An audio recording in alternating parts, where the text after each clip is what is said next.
K-Bear 101, Utah's rock station. Mick and Al, the Freak Show. Just ask a pro. We're talking with Tim Larsen from Diaz Larsen. The number to get a hold of Diaz Larsen is 801-596-1661. With any questions you may have today, 801-470-570-670 KBER. And again, Tim will answer any questions concerning bankruptcy. We are talking bankruptcy. It seems like I was reading an article today, and it was talking about the difference between the gap between CEOs and upper management and the workers has never been so, the difference been so much. And it is totally, you're either poor working for this company or you're in the upper management and rich. Yeah.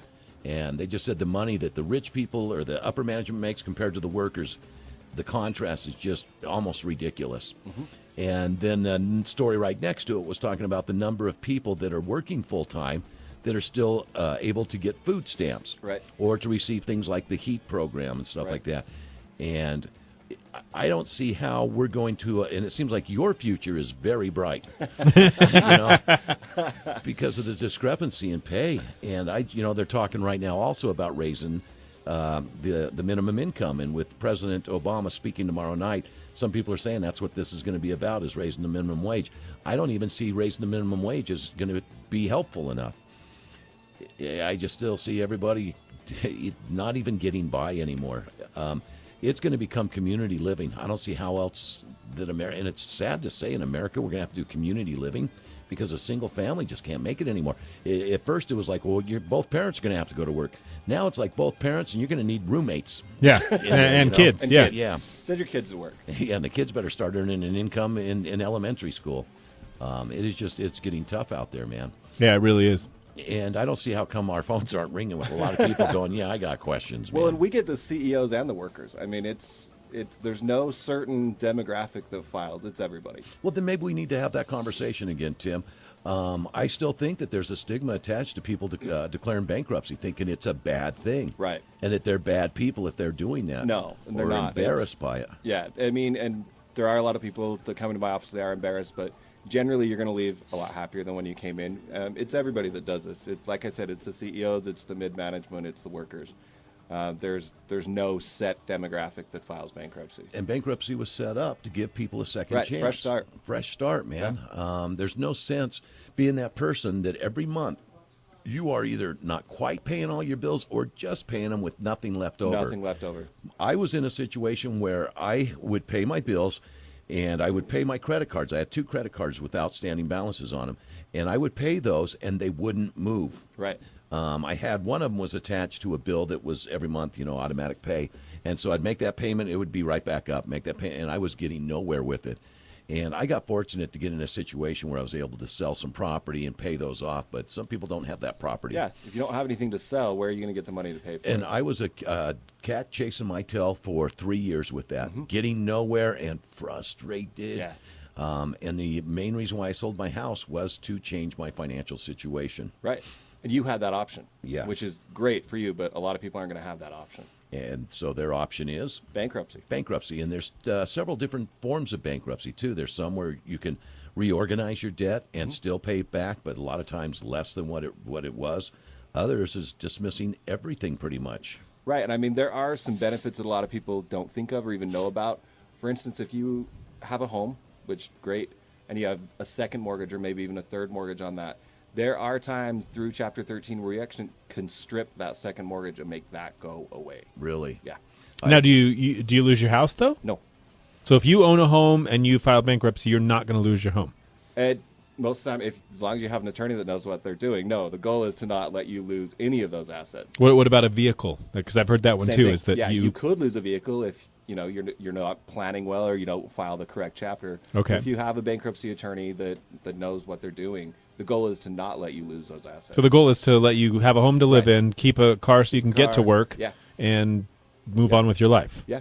And then a lot of times if you come to me, we'll talk about your house, what mortgages you have, and we're going to talk about equity. And there's a lot that goes into your equity versus what you owe. And there are times through a 13 where you could strip that third mortgage.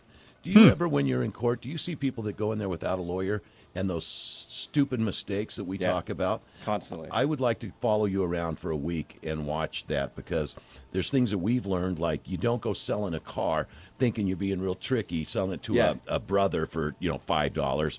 And then go and file in bankruptcy, and then, it's really still my car, but my brother's got the time. They know. They know. They find out. Yeah. Your neighbors, a lot of times, aren't your friends. They're going to call and tell on you. It doesn't work out for you. And also, if you're thinking about filing bankruptcy and you think you can do it on your own, my obvious answer is don't. Also, because when you make those mistakes and then you call somebody like me or a bankruptcy attorney, we're less inclined to take your case if you filed it on your own and screwed it up already.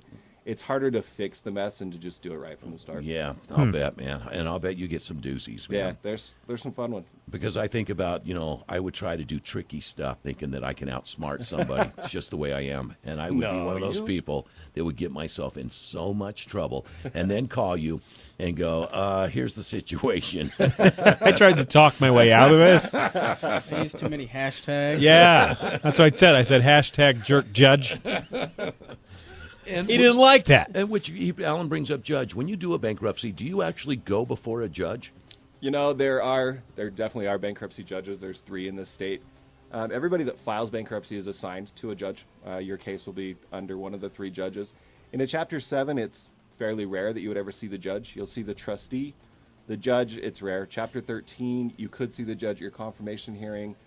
And if you do any law in motion, like if you want to purchase a vehicle or sell something, but typically, no, you don't see the judge assigned to your case a lot. And there's actually, you were mentioning a minute ago, there are big companies, there are big-time CEOs and stuff like that they're in front of judges and doing bankruptcies, man. Yeah.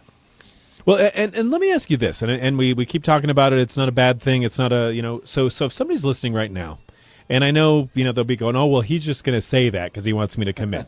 But who's the guy who's listening right now? I mean, maybe we have some CEOs that are the guys that need to reorganize their, I've got the Bahamas home and I've got but I doubt it. We may have a few of those guys.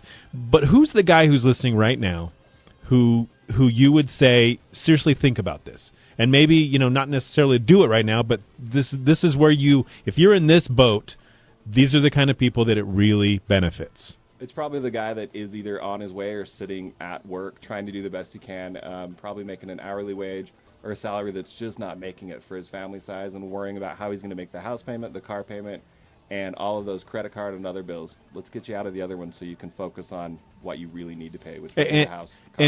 And when and if you do that, does it put a blight on you? Does it ruin your credit? Does it throw you in this trash bin of humankind that you're the guy that's that guy that filed bankruptcy? It does not throw you in the trash bin of humankind. I guess that's my new ad. Thanks for that. Hashtag perfect. I'll pay you for that one later. Yeah, you got it. Actually, what we do is we pull a triple credit report for everybody that we file, whether you file on your own or you file jointly.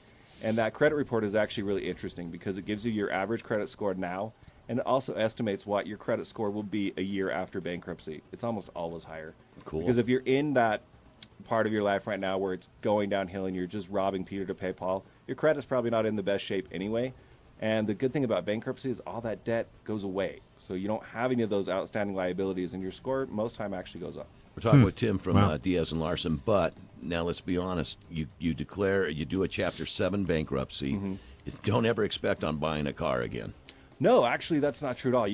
Most of my clients that have been through it can easily get a car within a year. Your interest rates are going to be higher. You're actually going to be bombarded with places that want you to come and get a car, get a loan. Why would you be bombarded? Because you can't file again for 8 years once you've done a 7, so they've got you.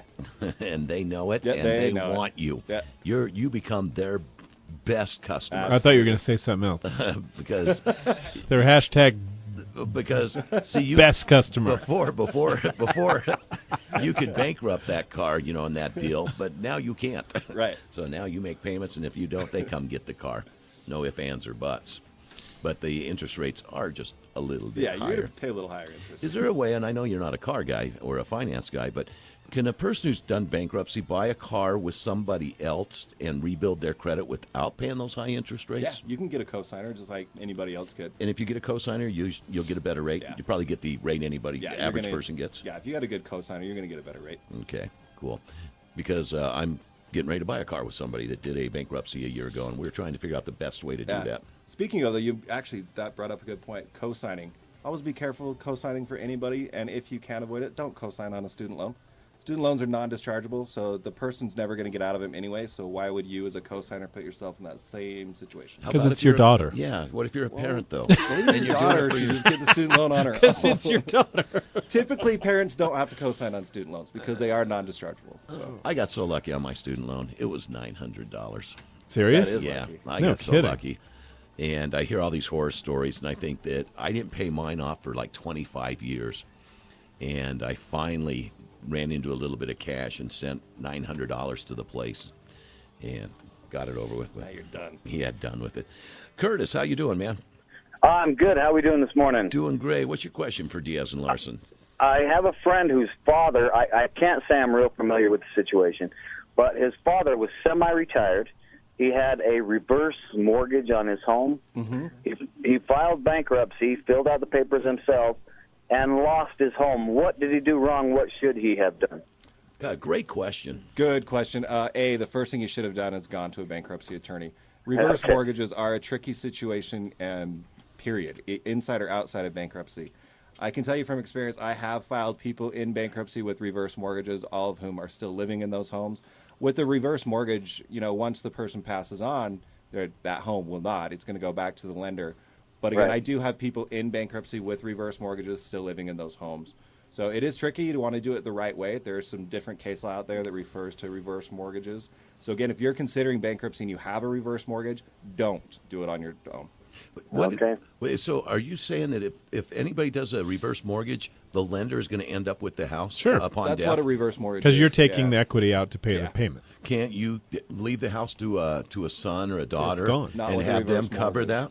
So when you sign up for a reverse mortgage, you're giving your house away. Yeah, they're going to pay you actually most of the time on reverse mortgage. You get a monthly stipend from the lender, and then upon death, that goes back to the lender. So there's not a, like say you get 1 month of a payment on a reverse mortgage, and the house still has all that value. That nobody in your family gets any of that value. It's just the lender goes, hey, we win. Yeah, that's the danger. Wow. So yeah, if you're doing, again, not Wow. my specific area, but reverse mortgages, it's typically for the elderly that just Have nobody to leave their nowhere house to. You got it. Yeah, and no other way to pay it or To pay, yeah. Wow. So That is he just could have kept his home then. Most likely, yeah. Typically, the first thing you want to look at in that instance is a Chapter 13 reorganization bankruptcy, where you're not going to lose your house almost anytime, really, if you're doing it correctly. So, yeah, it's right. definitely possible to keep those items. You just want to make sure you're doing it correctly. Yeah, and once again, this brings up a great point: is that you don't have to just call an attorney and all of a sudden start paying them money. No, the first Right, thing you the do is consultation. call and you consult with them for Exactly. free. They'll tell you these things before you pay a penny. Absolutely. Gentlemen, thank you very much. Thank Yeah, you for the call, yeah. Curtis, which Thanks, again Curtis. is so important to let everybody know. You can get this all figured out without paying a lawyer anything in this situation. And this guy would have never had that happen because an attorney would have said, no, don't do that. Yeah, as long as you're, up front with me at the consultation, almost every issue you're going to have, going in, am I going to lose this? Can I do this? I'm going to be able to answer at that consultation. As long as you're upfront and honest. But we do can you go get through it all. pissed when somebody consults with you and then you never hear from them again? Do Do you feel like you wasted your time? No, I don't, because even if they don't file, generally they're going to tell somebody, down the line, go here, do this. Okay. And it's just a consultation, so it's And just more than me having anything- a talk and Just like you coming in here and us talking to you Yeah. every time you come in here, I've learned so much. I mean, not that I feel like, and that's the danger, though, is you hear things, you learn things, so you feel Then like you you can think- do it yourself. yeah. But I've learned enough to know that there's Don't so do it many yourself. things and so many twists and Yeah. turns in not even just bankruptcy law, but every other Everything. form of law we talk about that, yeah, you think you know, but you know just enough to get in trouble. just Yeah. And that's the perfect, problem, yes, yeah. exactly. Yeah. We got Jeremy on the phone. We're with we lost him. Always interesting, man. And again, if you need to get a hold of Diaz and Larsen, consult for free. It doesn't cost you anything. Have all your facts together so they can help you. If you go in there half fact, then you're going to get half fact on your answers. Hashtag half fact. Say that 3 times I was going to say don't I'm not say even it. gonna try. Yeah, because I promise you, I have. Never mind. Get your numbers together and everybody you owe and all the numbers that that are relevant, and call Diaz and Larsen with that, and they will say what would be best for you. And maybe it's not declaring bankruptcy. Did we get him back? 470-570. One more quick one. Or Okay. their number is 801-596-1661. Curtis, what's your question for Diaz and Larsen? Yeah, I was just wondering. I own a home, and I have at least over $100,000 in equity in the home. I was just wondering if there was a way to still keep my home but do a bankruptcy. And the equity, right? First of all, congratulations. Yeah, no on kidding. having more Nicely. equity than anyone I've spoken to in a long time. Nicely done. Yeah, well done. And second, yes, you could do a Chapter 13 bankruptcy. It would likely be your only option. Because you have, are you joint or with a spouse on that? You what? What's that? Are you married or single? Married. Is she on the title? Yes, she is. Okay. So between the two of you, you have $60,000 of a homestead exemption. You exceed that, obviously, with the $100,000, but you could do a Chapter 13 bankruptcy where you're going to pay a portion of your unsecured debt back. Now, don't the bankruptcy court say, hey, you have $100,000 in equity. Why don't you use that before you declare bankruptcy? Because you're entitled to a homestead exemption. Any homeowner is. And in Utah, it's $30,000 per single person, $60,000 if you're joint. Okay, cool. So let me ask you another one. What if a person like this has, and like you said, the guy who's been working, maybe he has a 401k or something. What about that? 401ks are exempt. 401k is exempt. Yep. How about an IRA? Exempt. Really? So if you're saving for retirement, they can't take that money to pay your debts Or now. use that as income. Right. Those are exempt assets up to a certain point. You want to watch what your contributions have been in the past 12 months. So Again, if you all of a sudden... No, just enough to do the wrong thing. So Exactly. get in and talk to me if that's if your that's exempt, situation. I'm putting all my paycheck into that. I don't make a penny, Your Honor. Yeah, it's all Don't in do my that. retirement. Don't do You that. can't touch it. Man, we come up with these great ideas, and you shoot us down every time. Hashtag, what a jerk. Curtis, did you get the answer to that? I didn't hear it all because I was inside and I was working. So Oh. with over $100,000 equity, I still can file and keep my home. We Correct. can look at doing a Chapter 13 for you. Again, we want to be real careful, look at what you owe so we can tell you exactly how much you're going to have to pay back. That's Yeah, the I'm like, that's the general answer. You need to call him I'm and probably do. like $30,000 in credit card debt. Okay. Give me a call. And, It's- I lost my job and oh, yeah. got back to work. I'm working 2 jobs, but I'm trying to keep my family in the house, Yeah. Yeah, give me a call. We can look at it and see exactly what your monthly payment would be on a Chapter 13. And use And that your number is? 596-1661. and use that $500-$600 a month you're using to put on that credit card to put towards your house or food on the table. Give me the last 4 digits again. 1661. 1661. All right, thank you very much. You bet, bro. Good Thank luck, you. man. Now the calls start coming in. So now your answer to me made sense, but then at the same time, if each person, so say those 2 people equal 60,000 Right. in exemption, and they've got more than that, what happens to the other 40? It goes into what's called the liquidation analysis. Okay. And so that helps determine exactly how much of your unsecured debt you're going to pay back in that Chapter 13. Okay. So that's just part of the equation. It's Yeah. not necessarily they're going to take the other 40. No, it all goes into the equation. It's a lot Okay. of math. Gotcha. Yeah, and It's a lot of math. Tim, what's your question for Diaz and Larsen? I want to go back to the reverse mortgage. I heard something that kind of bothered me, and I want to make sure I heard it right. He said if you have a reverse mortgage, the person dies, the elderly person dies, and you have equity in the home, that a sibling can't get the home. Is that what I heard you say? I don't. This isn't the area of law I practice at all. Reverse mortgages, though, generally, what happens with the reverse mortgage is you're getting paid to be able to stay in the home, and then upon death, it reverts back to the lender. Okay, and if you can cover what the lender has into it, then the heirs, the children, can still keep the home. You would have to talk to somebody that practices estate law and really look at. There's different terms on reverse mortgages. So Because, Tim, this is what I thought I heard also, but then again, our Tim here doesn't do that No. kind of law, but he's going off of what he thinks is correct. And if that's Okay, correct, that scares the hell out of me. I just know how to put them. If you have a reverse mortgage, how to keep them safe in a bankruptcy. Okay, and I believe that's what you're saying, but I also believe that, and this is me because I've done a little bit of research. That's why I called in. If you have equity in the home and you owe, say, your reverse mortgage $40,000, and you can cover that $40,000 and pay them, then the heirs to the estate still keep the house as long as that debt is cleared out. And then at that point, you decide as heirs how to split what you're going to split out. Either you sell the home, somebody moves into it, they buy the others outright.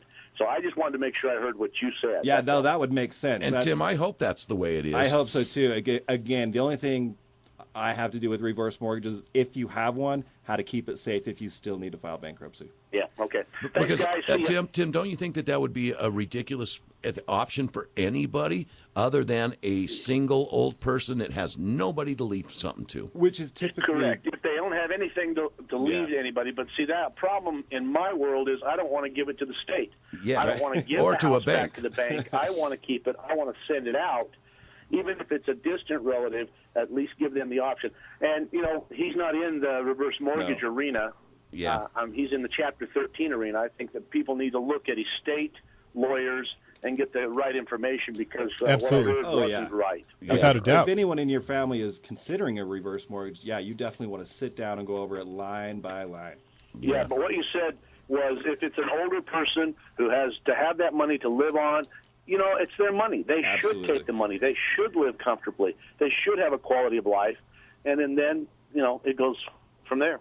And I wonder, if it was paid for. There's so many different things you could do. Like if I had a grandparent and I would tell them, well, let me have the title to the house, and as long as you're alive, I'll give you $1,300 every month or something like that. Yeah, some sort of arrangement like cover that payment. Yeah. Huh.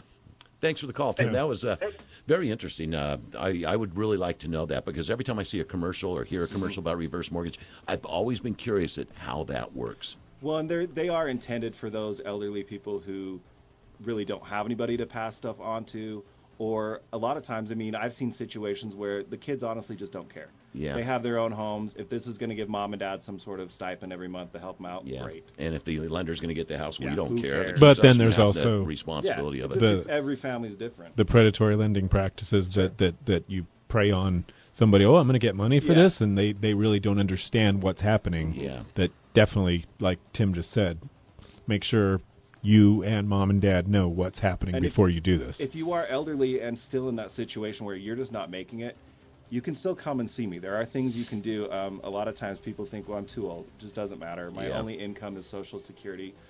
There can still be some help out there for you if you're still struggling. Cool. And there's no It's reason, good to know. especially there's no reason to be an 85-year-old man or woman and be struggling. Financially stressed every month, that's the worst. No, you should be enjoying your life. We got time for one more question. Let's go to Rick. Rick, we're talking with Diaz and Larsen. What's your question? I got kind of a simple question off a very complex few years. Moved to Salt Lake in 2007. Bought a house, $300,000, worth $160 within 6 months. Worth in 2008. Ended up with a situation where 2009 filed bankruptcy, trying to stay in it, but the bankruptcy 13 is all they would allow me to do because the money I was making. I wanted like $1,400 a month to the courts and $1,900 to stay in the house. Just from that, so I had two student loans out there. One to grade a school in the Mountain West here, red, not blue. Went to the wrong law firm, got some bad advice. So here it is. Eventually in 12, filed the second time, did a full 7, got that fully discharged, etc. But I've got one student loan that they, on my credit bureau, and it's been reported, etc., that it was included in the bankruptcy. But they still send me letters, etc.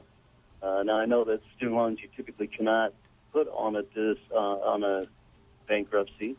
The main lender on my loans, I still am paying in forbearance now because I'm not making the money I need to pay all those bills. But the other one that's reported that they almost took the tax credit from filing it or including it in the bankruptcy, still sending me letters, etc. I don't know if there's something I need to reaffirm with them, or how do I get that cleared up?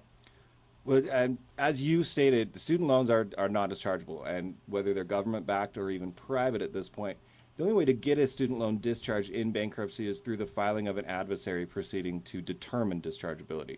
So if that wasn't done in your case, the student loan is not discharged. So you're just going to want to contact them, and if there's two people collecting on the same loan, that doesn't sound right. I didn't know if that's what you were saying. No, there's one that one's a subsidized, one's from the school. Yeah, they're both non-dischargeable loans, so you just want to contact them and figure out either put it in forbearance or some sort of payment arrangement. Okay, all right. I just didn't know because the way they're reporting it was almost as if they were taking the write-off on it and then still wanted to collect on it. Yeah, no, it's again, if you want a student loan discharge in bankruptcy, it has to be done through what's called an adversary proceeding. All right. Okay, simple question, long explanation. I appreciate it. Hey, no problem. Thank you. Yeah, bro. And don't ever feel that you're alone in your situation. Not at all. A lot of people out there in that exact same situation. Diaz and Larsen, 801-596-1661. Tim, we'll see you next time. Hey, thanks, guys. It's Mick and Allen on K-Bear. Thanks, guys. It's Mick and Allen on K-Bear. Thanks, guys. It's Mick and Allen on K-Bear. Thanks, guys.